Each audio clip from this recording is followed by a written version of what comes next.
Hello guys, welcome back to my channel. It's me again, Tito Batang, isang still picture dito sa New Zealand. For today's video guys ay nakakita ko ng Hot Wheels dito sa amin sa Libin, New Zealand, sa The Warehouse. At nakapili ako ng mga Hot Wheels guys, i-share ko sa inyo guys. Ito guys ang presyo ng Suru Metal Machine. Yan. Tapos ito ang presyo ng Matchbox. Yan. Yan. Ito naman guys ang yan, Hot Wheels na magaganda. Ito guys. Ganda.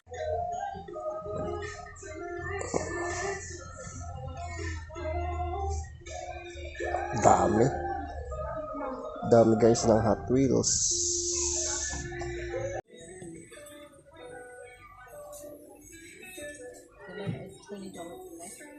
Mosquito. 20.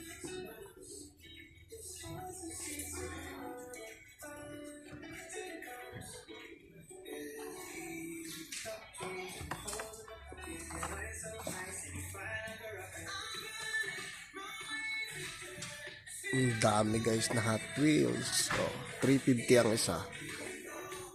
Pero pag bumili ka ng tatlo ay $9 lang. Halukay ng Hot Wheels guys. Hello guys. At yan. Andito na nga pala ako sa bahay. Pero tumambay muna ako dito sa sasakyan. So ngayon pala guys ay ipapakita ko na sa inyo ang aking mga na-score na Hot Wheels dito sa amin sa Libin, sa The Warehouse Store. Yan.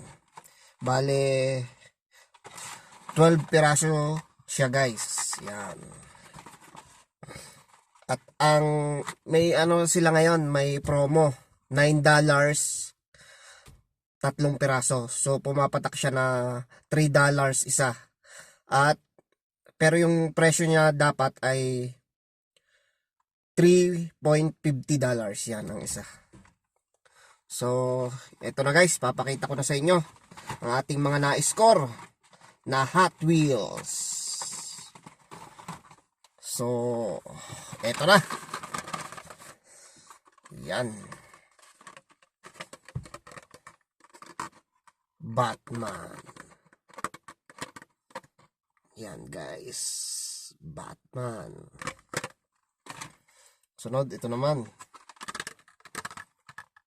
Yan. Pantatlo. Ito. Woohoo! Ganda guys. Ito naman ang pang-apat. Cupra Eraser. Yan. Panlima. Silverado GB19. Oh guys, ang ganda. At ang pang-anim natin ay Big Air, Bill Air. Yan.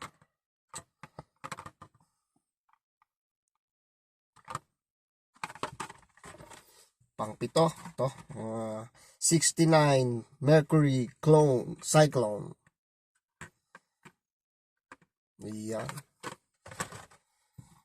At saka 67 Chilby GT500.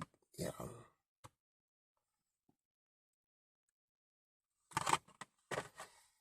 Tapos ito naman, Ford GT guys. Oh, maganda. Ford GT. Yan.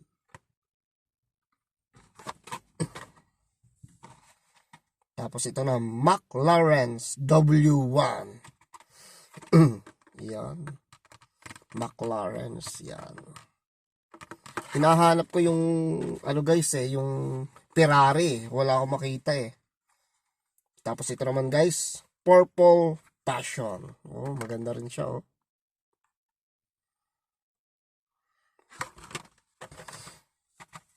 Dalawa pa lang nabili ko ng Big Air Bill Air guys, oh. Yan.